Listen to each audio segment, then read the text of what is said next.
In 1998, I was one of the Americans who survived the explosion of the Nairobi U.S. Embassy terrorist bombing linked to the Arab-Afghan al-Qaeda run by Saudi financier Osama bin Laden, the elusive terrorist leader who later destroyed New York City's Twin Towers in 2001.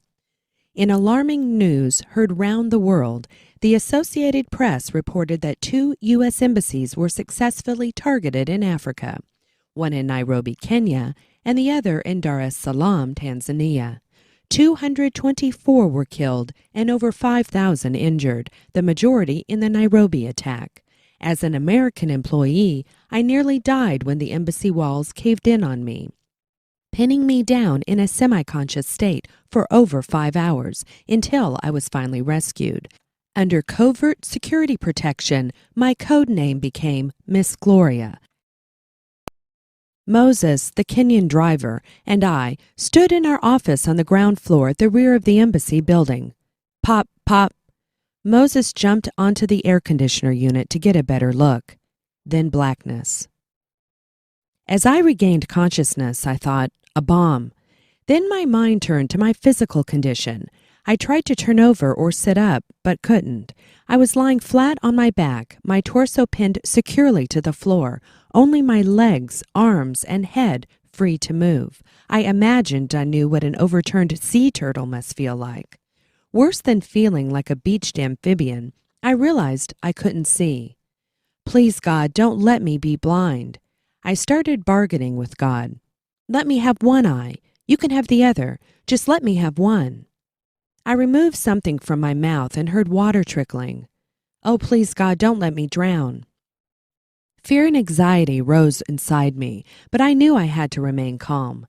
Don't panic, don't panic. God, give me strength. God, give me strength. Just then, I heard movement. Waving my right arm, I called out, I'm over here, please, I'm over here. This begins as my story and ultimately becomes the story of the many who played a role in saving my life on the long road to recovery.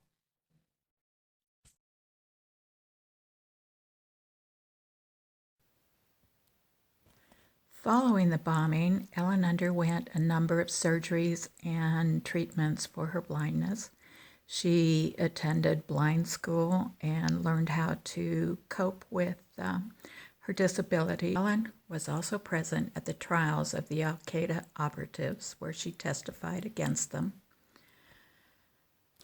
She didn't understand why she had been spared.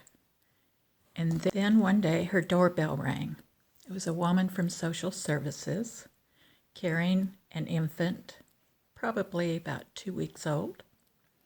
The woman handed the infant to Ellen and asked her to take her. It was her granddaughter. She thought, how can I possibly take care of this child? How will I bathe her? How will I feed her? Seemed overwhelmed with the idea and started to think, I can do this. Yes, I can do this. I can do this.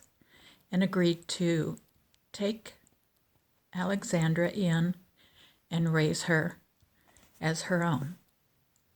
Like most of us, Ellen has seen adversity in her life. She has always handled it with a sense of humor and a direct approach. Her experiences after the bombing are treated in much the same manner.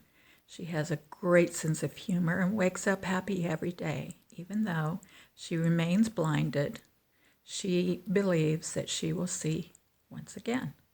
Something very inspiring about Ellen's story.